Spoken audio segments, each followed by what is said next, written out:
Normally.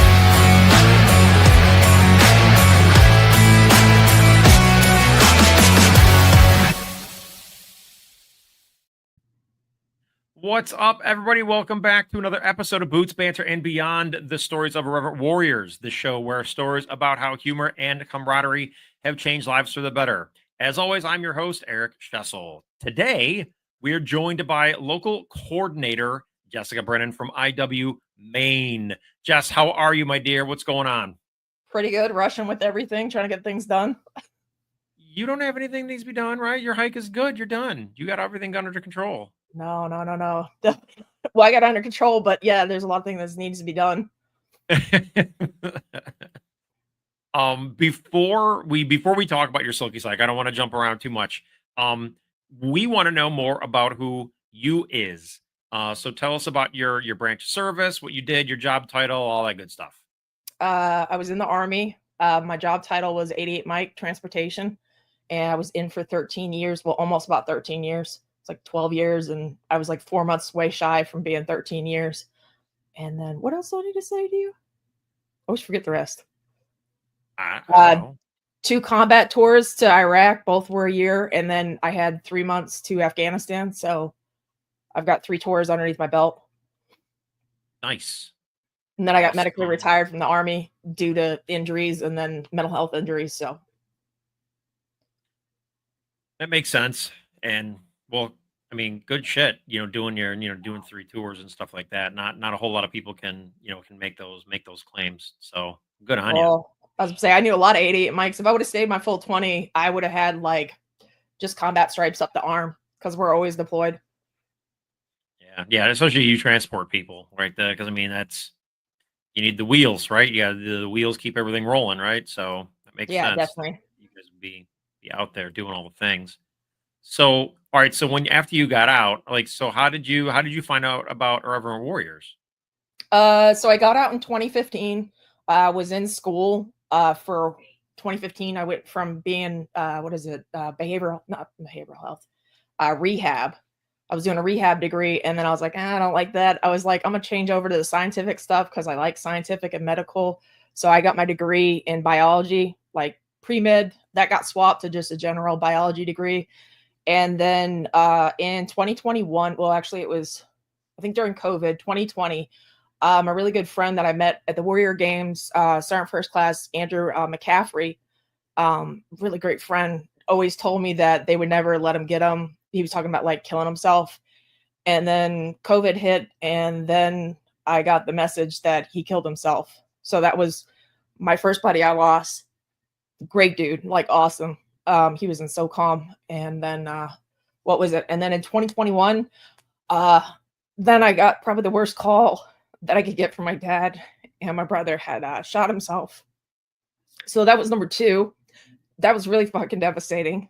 Like it hurt my family pretty good. And then just there was like one after the other. My last one was a really good friend of mine. They live up in Eustis. They're older generation. He was a Korean War vet, and he killed himself. So, which was really super sad because he was just the most greatest person in the world. And so after dealing with all that, I was watching Vet TV. I paid the subscription for watching Vet TV because I thought Danny was like the skits that he did because I'd see all the commercials. And I'm like, oh, this is really cool. And then they had their war documentary that they did for a bunch of people who had gone to combat and stuff like that, and the PTSD effects that they had. And then Danny started talking about Irreverent Warriors. And I was like, oh, what is this? And I've always taken care of, like, my last job in the military was with, I was a cadre member with a Wounded Transition Battalion. And that job was 24/7. I was on that job, like literally 24/7. If I got a call the middle of the night, I'd have to go into the emergency room, and I would sit with the soldiers and make sure, and I had to write up reports and stuff like that. So I kind of took care of people, like in the beginning portion. And then I've always advocated for people. So I was like, and I felt kind of a need to do something because I was so sick and tired of, not sick and tired, but I was sick of, losing friends. I don't want to lose any more friends anymore. So yeah, that's when I was like, I saw that I went online and they saw that they said they needed leaders and stuff like that. And I was like, well, what's the closest one to, to Maine where I live? And I was like, well, there's none up here. I was like, there's Massachusetts.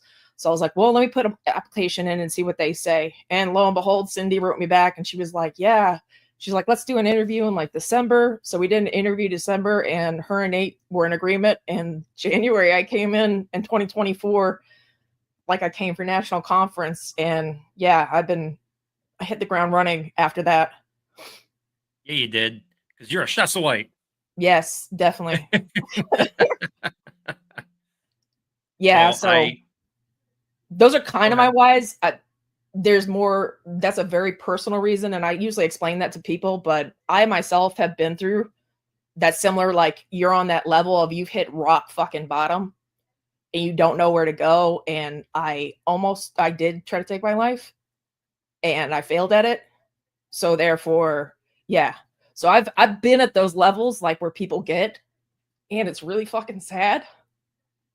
But that's what I don't really explain that much to people, and everybody's gonna know. But that's kind of like my why. I know where you get to that point, and it's sad. And then I just recently, like, I lost my oldest daughter. She was never in the military. She was born on a military base, but she killed herself. So, which was really sad. But she had been battling mental health issues for a very long time, and it's sad to see stuff like that. So I fight for people who are thinking about doing it, and also fight for the people who've gone, who passed, just to not see people like go through that anymore. Absolutely. And I am so sorry for all the loss that you've endured. Like that's a lot. Like it's like we talk about the losses that we've had and that we've experienced and everything, and it the more that pile up, it takes a lot out of you. And it's hard and it's never easy. So I do appreciate you sharing that, and I am very very very sorry for your losses. Yeah. I mean, I don't know. I just people say that sometimes or a lot of times, and I'm like, I appreciate you guys reaching out because you guys were, oh my God, if I like you guys are kind of like my glue. You, Stacy, Chris, and you are like glue because I think you guys were probably like the second people I told that Yeah. what was going on with my daughter, and it really helped talking with you guys about like everything because I started getting in kind of a bad place. I went to and talked with them and stuff like that, and we like increased my medication, but just it's a lot for anybody to take, but losing like a kid is really, really a lot. Yeah, but losing anybody, man, that's just, especially my brother, God, that was so sad. He was such a great kid. He's my younger brother.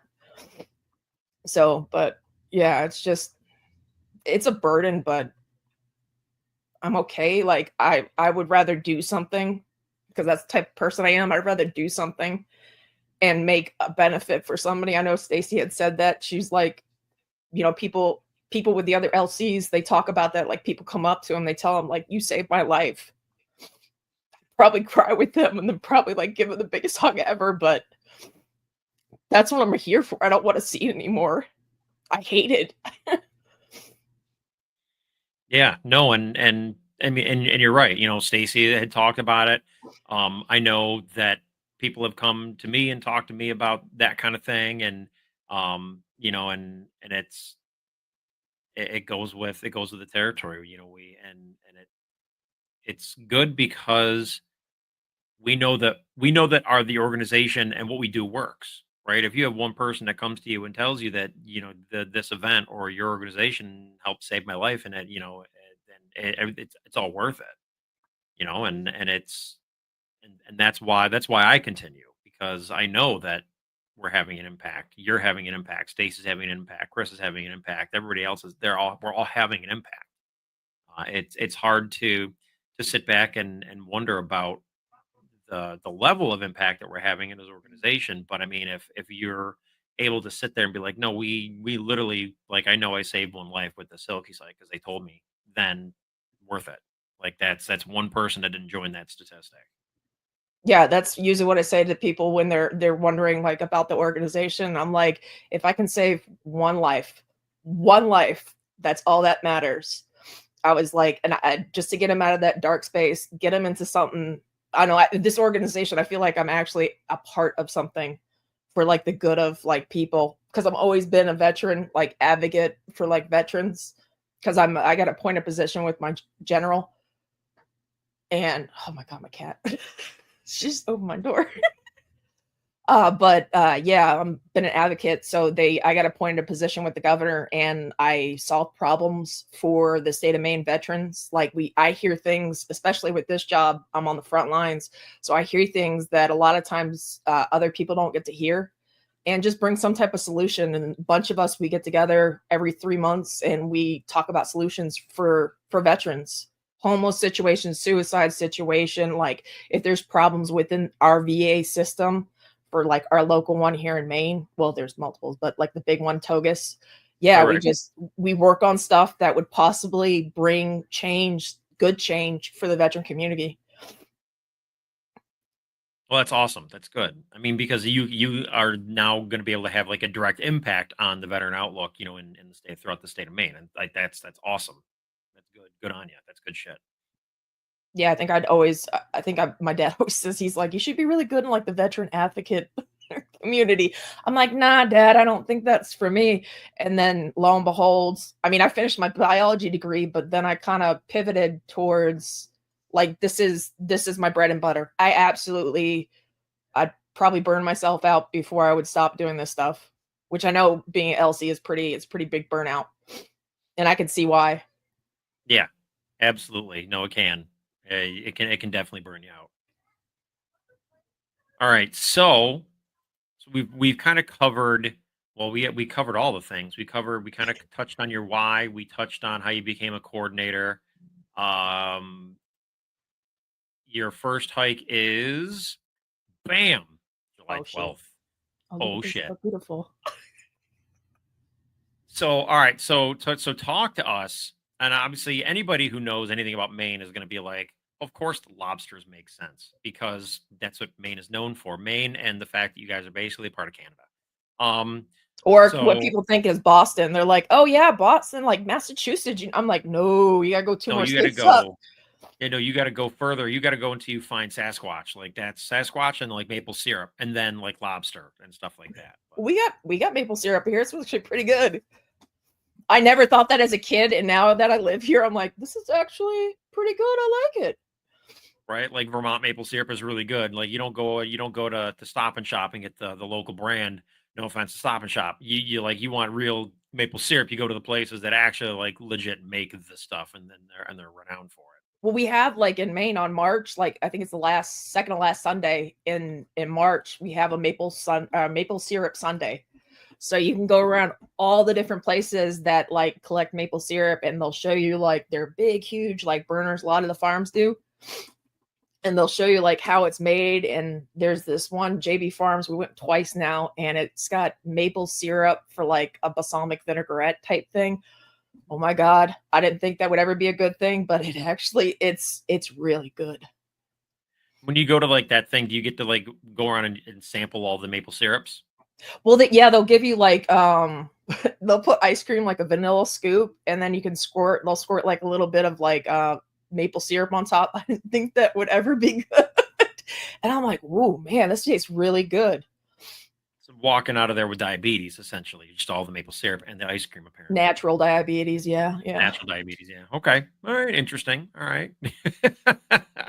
So, all right. So I'm pulling this back up. All right. So we got the lobster because Maine is known for its lobster. So is there going to be lobster stuff at the hike at all? Yes. Or yeah. It'll be at our last stop Okay. because the American Legion, they're hosting like a barbecue for us at the last stop. So I Right. figured because most people, I'm like, yeah, I'll bring, some lobster rolls. Cause oh my God, I love lobster rolls. That's the The best. If lobster rolls you are get great. lobsters, a bunch of them. We used to when my mom's side of the family has been here since the 1600s. So we used to come up here all the time, especially during like the summer. My favorite place in the whole entire world is my great grandmother's cottage. It's right by the ocean. Like you can hear it when you go to sleep. It's like a summer cottage.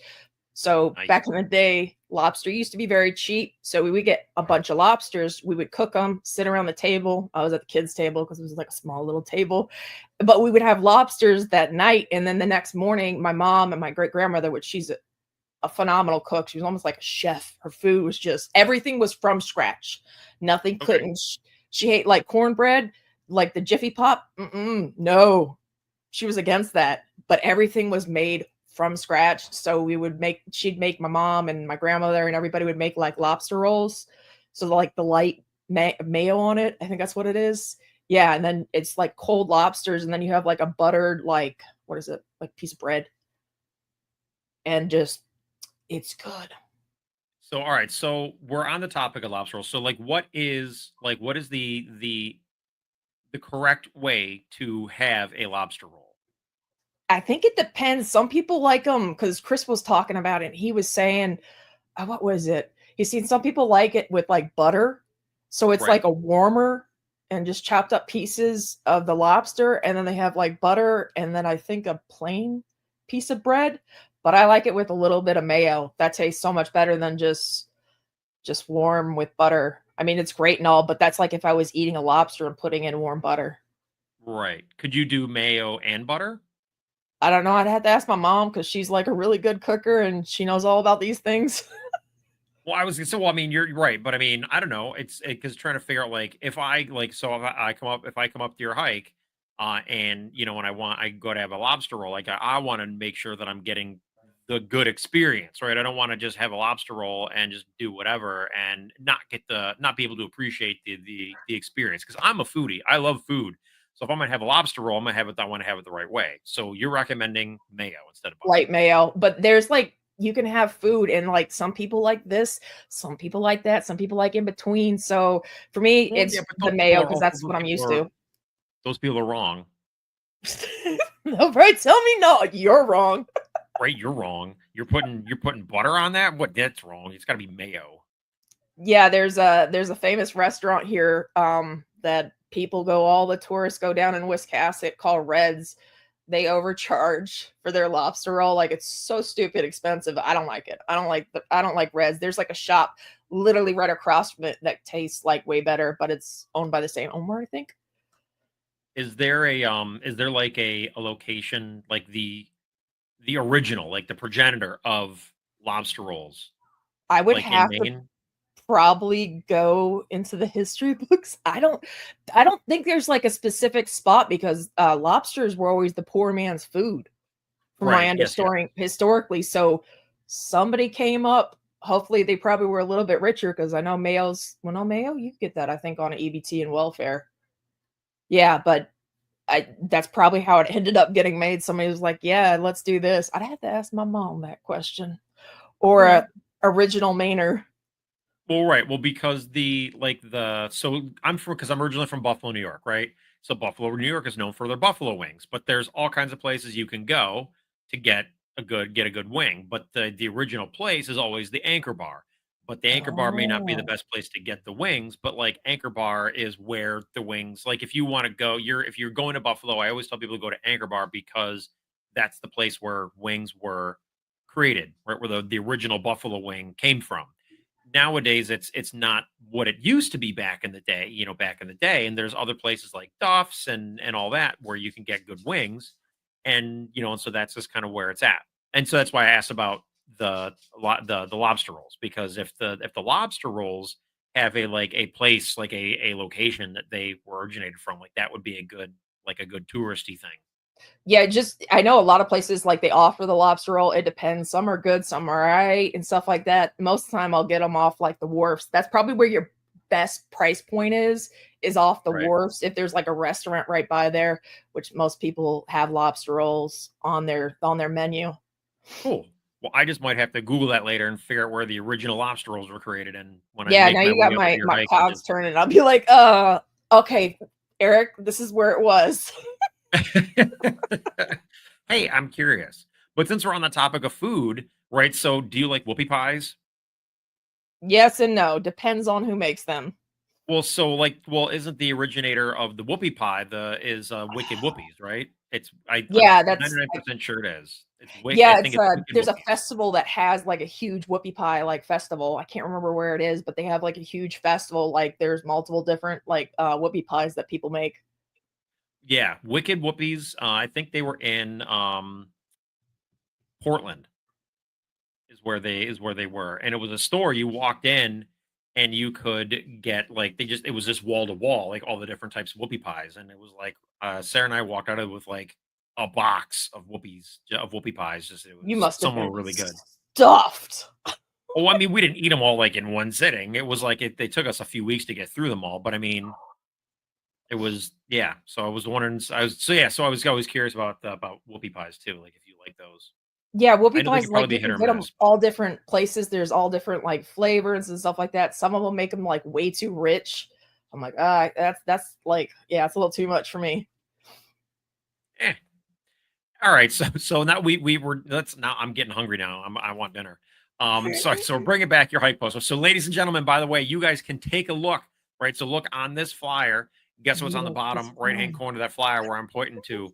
I don't know what Jess is pointing to right now. She's not pointing anything. But I'm pointing directly towards the QR code, right? So if you guys want to go hang out in Augusta, Maine for the initial other finger, go the other direction. No, you're on your shit's swapped than mine. I'm at least pointing in the general direction where yours is. Because I point with my right hand, if I point with my left hand, you can't see it. So I got to point with this one. Okay, we'll find out. We're both pointing to it, so We're just wrong. We're pointing at random nonsense. So anyway, register for the Maine Silkies hike. It's their inaugural hike. It's the first one that they've got. yes. So if you guys can register for that, do it. If you don't, you're wrong. Because I'm going, and Jess, hopefully you're going to be there. We hope, and we're going to get other people to come. I think there's a bunch of people coming up from Boston, from the Worcester area, from Mass. Yeah. See if people are coming up from Connecticut and all that. So hopefully we get a good group of people to come on out to your hike. You gotta bring up Zach. Tell him to get his butt up here. I will tell him that he has been called out, and I'll see what he thinks of that. Zach's So gonna be like, "Jessica, what the heck? You called me out." right there on live when when he's like, oh no, what happened? I'll just have to tag him, be like, hey, we talked shit about Zach for about a half hour just to get him Well, to watch Zach's it. the one who originally started the "Show Me Your Butthole." I know. I know. God, that was so hilarious. I brought it down to North Carolina. We brought it to nationals, and everybody's like, "Oh my god, that's so funny!" Because I bought a pair of shorts for Zach and me to wear on the what was that, Worcester or Milford? No, Milford, I think it It was. was No, Milford because I it's wasn't there for Worcester. that. Oh no, it was the year before. I think it was Okay. Worcester. Maybe it was. I was at both last year. No, I don't think I did Milford last year. I was at Worcester last year. But Yeah, but Zach's the one, so I bought him a pair of shorts, and he had a pair of shorts. We had matching pair of shorts, and we took a picture at the end of it with like we were bent over, but it was fucking hilarious. we'll have to see if he's gonna come up there and wear those. I will have to make sure that he does. Um so all right, so talk about your Silkies hike, right? So we did the poster, Silkies hike is coming up. What talk about one of the struggles that you've had getting your Silkies hike together this year. You don't have to go. There may be a list of things I see Yeah, there's definitely a list of your things. reaction. It's like, where do you want me to friggin' start? Yeah, But sponsors have been a huge in like donations for the hike. Maine, I'm not from Maine, but my mother's from Maine, and I've noticed as I've been here in New England, or specifically in Maine, they have yep, to know somebody to know somebody to know somebody to get in somewhere. I found that out with just apartments. I'm like, Mom, why don't they list it on like apartments.com so I could find a place to, stay? Mom's like, no, Jessica, you have to know somebody to know somebody to know somebody to get that listing. And yeah, I was like, "Geez, Mom." I was like, financially, I was like, I understand the trust level of that. You gotta trust somebody. You gotta yeah. like, okay, that person says they're okay. All right, we'll see how it goes. I get that, but I'm like, financially, I'm like, Like I need money. These Silkies hikes don't pay for themselves. no, they definitely don't. No, boy, no. Yeah, There have but been that many a year where I'm just out on the street corners trying to swindle. Whether $20 is $20, man. Just try to make sure that I get to put that hike on. So you just put stripper pole. It's exactly. It's what I'm saying. I get a portable one and I just set it in a corner and I just start spinning around the No, damn thing. you could And be like Medea and use the fucking telephone poles, man. oh, jeez, I don't want to. I don't want to hurt myself. I have a lot to live for still. Oh, that'd be so funny to see you do that. Find me a pole at the Maine Silkies Hike and I'll dance around it for a little bit. Okay, there's quite a few telephone poles. Well, yeah, but telephone poles are really big though. Like I need something a little like smaller. No, you So don't. You have big enough thighs. I do have, yes, I do have big thighs. Thank you very much. But let's be honest here. Like you can't spin around that though. And not only that, like the telephone poles are they wood? Yeah. Well, I don't want splinters on my inner thighs either. It's bad That's enough. what I Like was you're dealing referencing with to chafing. Medea. No, I don't want splinters on my inner thighs. This is no, we're not doing that. You gotta harden them up. The splinters will, give you calluses or something. Yeah, because that's when I need calluses on my inner thighs. Like really? You're ridiculous. This is going south so fast. What do you think when you're gonna have me on? Right? Just because of risk, guys. So anyway, hopefully it doesn't deter people from coming out to your hike now because Eric's gonna be on doing a apparently trying to dance on a telephone pole and get splinters on his inner thighs Oh because my God, that'd be apparently I need. hilarious. Oh man. I'll make sure Chris brings the ones. Oh jeez. So all right, so we already know like with your hike you're doing lobster rolls at the end. What else can you tell us about your hike without giving us everything, right? So we want this to be very very subtle and vague. Don't give us all the details, but give us a couple of juicy bits so that you entice people to come out and register for your hike. So one of the places we're stopping at is called the Whiskey Kitchen, and it's veteran owned, which is crazy. There's a list that I've seen beforehand of veteran owned like restaurants and places, businesses, and they weren't on there, nor was like our meet and greet place was on there. And I was like, I didn't know they were veteran owned. I was like, this would have been great to know. And yeah, so the food, oh my God, both places just Kushnock's is their pizza, whatever the hell they put on it. It's fire, like what is it, the fire pizza? Like put it in a fire pit, whatever. Yeah, brick oven pizza. Yeah, brick oven, yeah.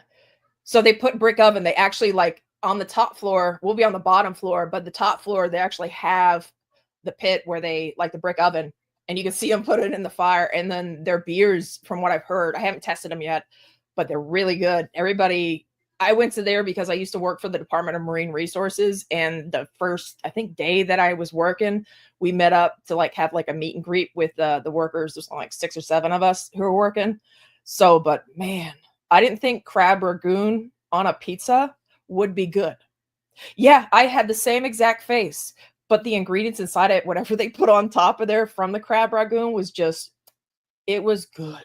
And the lady said the same thing because I gave that same exact face. I was like, oh, no. She's like, just try it. Yeah, I love crab rangoons. So like now I want a crab rangoon pizza. I don't, when I was there, they didn't have it on the menu because I think they swapped their stuff. It's crazy. They have like these massive, like business size, restaurant size, like tomato cans, the sauces, and they put the metal plates that carry the pizzas on top of there. So people can just like grab and top. And the owners are really nice and like, it's really friendly, but we'll be downstairs in their tasting room. So I haven't been down there yet. I will on that Friday of next week, but that was for the meet and greet. And then the Whiskey Kitchen, their food is just phenomenal. I haven't had the pulled pork and mac and cheese, but that's what we're going to be eating. They caught me at pulled pork because I'm a huge pulled pork fan. Oh my God. Oh, absolutely. Yes. So my stomach is over here rumbling like a motherfucker because all we're doing is talking about food now. Like my stomach is like, all I do is I hear food. Are we eating yet? I hear food. It's gonna be like, why were you guys talking about so much food? It's like we both hadn't eaten yet. Right. We're just hungry. It's fine. Whatever. Yeah. So, that's one of them. But you need to bring your trivia game.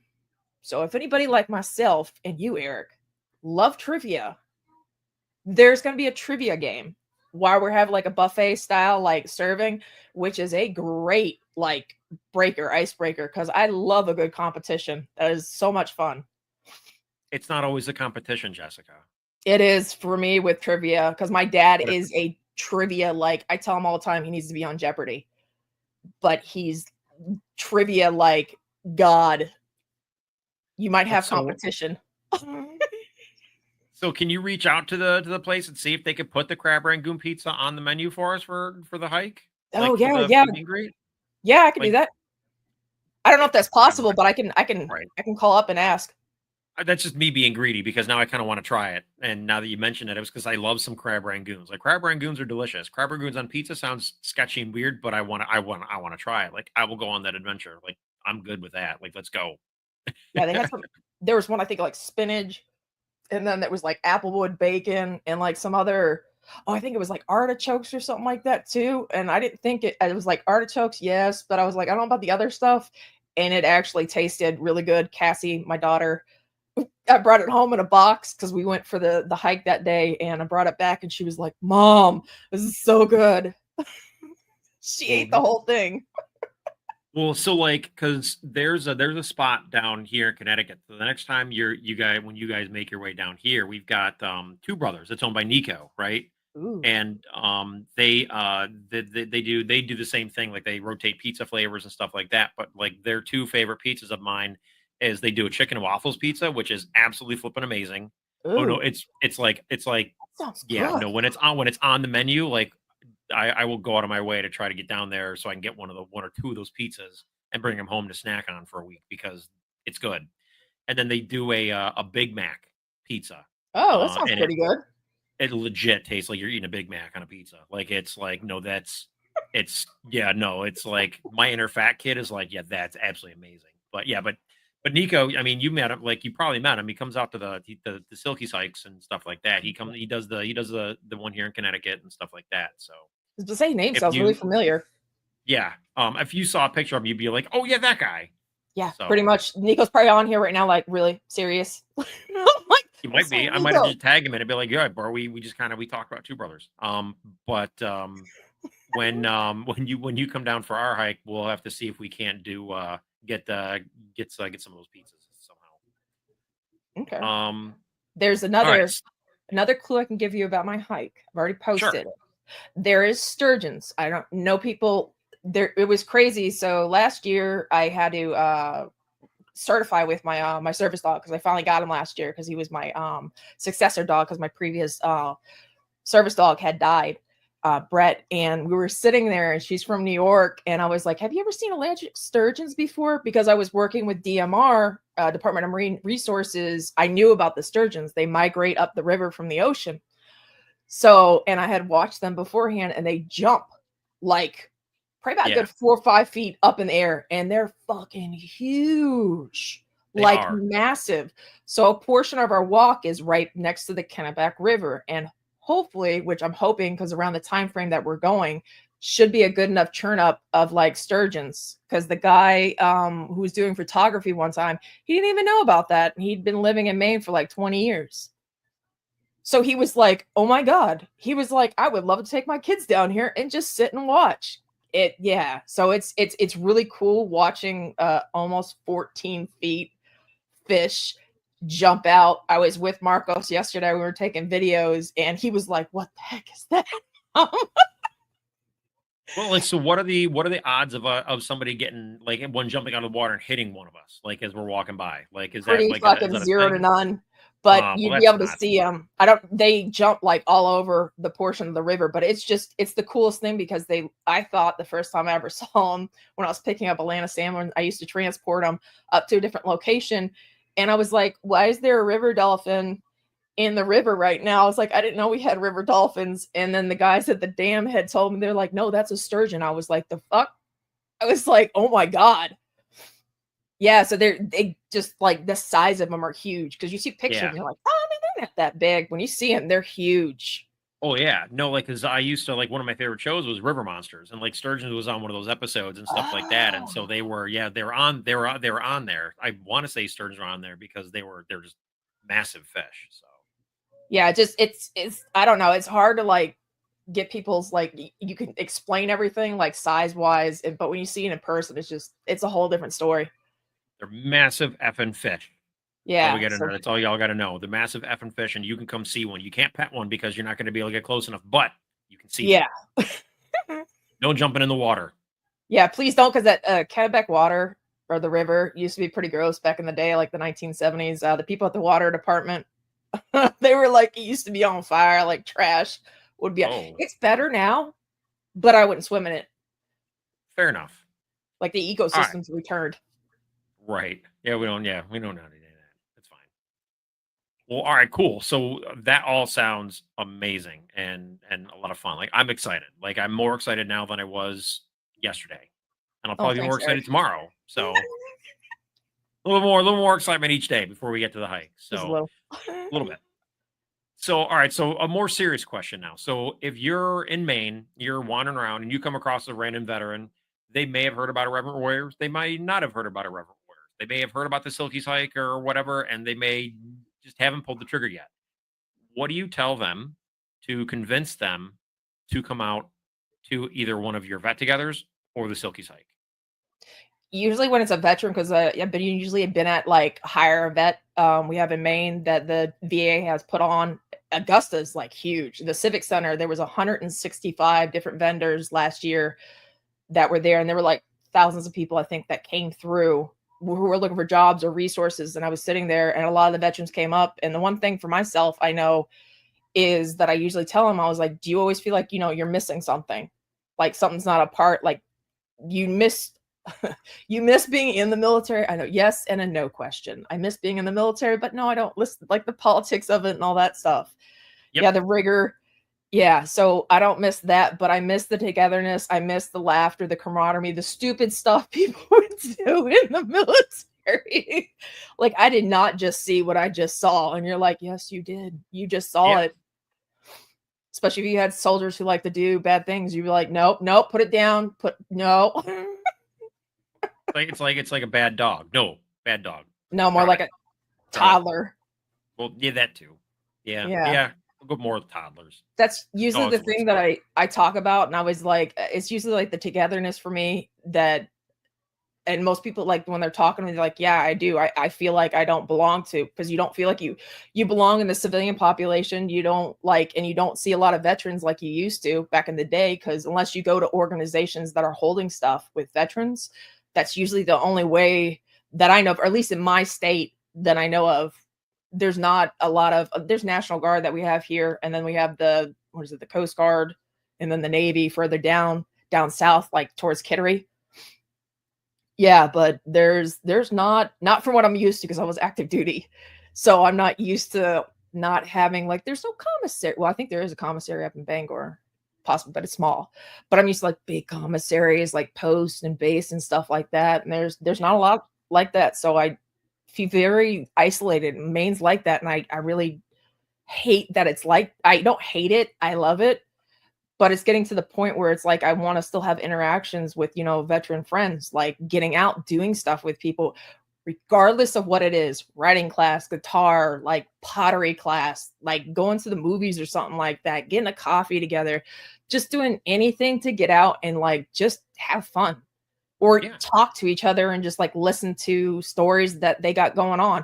And if they have problems, I'll be able to give them resources, for the most part, give them resources or try to figure out solutions for them, so that hopefully we'll be able to fix whatever's got going on. I know some people I've come to, like, I can't always help them. There's to a point that it's on them to finish the rest of the distance that they have to go, which is sad, because I want to finish from A to B for them.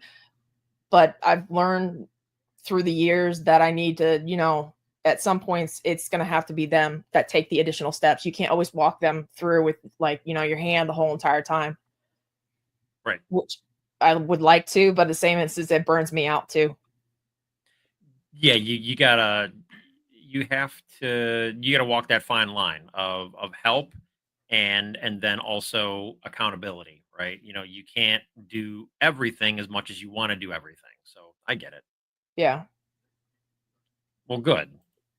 And hopefully you get to have some of those conversations with some people and get them to come out to the other events and then the Silkies hikes and stuff like that, so that they can get some of that good healing, and all that, because Yeah. it's I know with the older, because Maine is average age is like 45.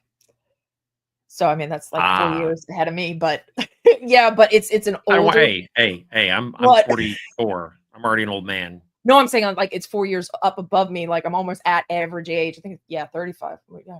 Yeah, but the average age for no, maybe it's 42. Sorry. It's 42, I think. Yeah, and then it's On 35 for the national average across. So we have an aging population in the state of Maine. So, a lot of times when I talk about these things, they're like, "Oh, I don't want to hike." And I'm like, "Nah, it's not a hike." I was like, "You're walking." And I said, "You don't have to go from point A to point B." I was like, "You can meet us at the lunch." I was like, my mom, who's during peacetime frame in the 80s, she was, well, late 70s into the 80s. She was, she misses all this stuff. She went on the hike for a little bit and then she cut and then she went to all the stops and stopped and she had the best time ever. My mom, everybody, my mom, it was kind of funny. Yeah, my good. mom, Letitia, because you videotaped her. Yes. Yep. Yeah, Yep. I so, remember. but it's something like that, like just having the older population. Then you're gonna kind of I had to explain, like, no, it's not this. And I was like, we get together doing different stuff. So whatever whatever your niche is that you like doing or you don't know yet, I was like, we'll go do different stuff. Like the sky's the limit. Right. Good. Well, I think that about wraps it up. Um, I can't wait to see how your Silky Hike goes. Because I'm gonna be up there and I'm super, super proud of, at least I know personally, the amount of work that you've been putting in for it. And so I can't wait to be there to be a part of it and see how amazing it's gonna be. Because I know you're gonna knock it out of the park because that's how Shasta Lights roll. Um, but I do still hope it's a huge success and everything that you guys want it to be. And with that, we want to thank Jessica for spending some time with us this evening. Again, hope your hike is absolutely amazing. Thank you for taking the time to hang out with us. And thank you to each and every one of you who have listened and tuned in. And be sure to share this episode far and wide so we can bring a little humor and camaraderie to anybody who might listen. Until next time, stay reverent, my friends. Bye.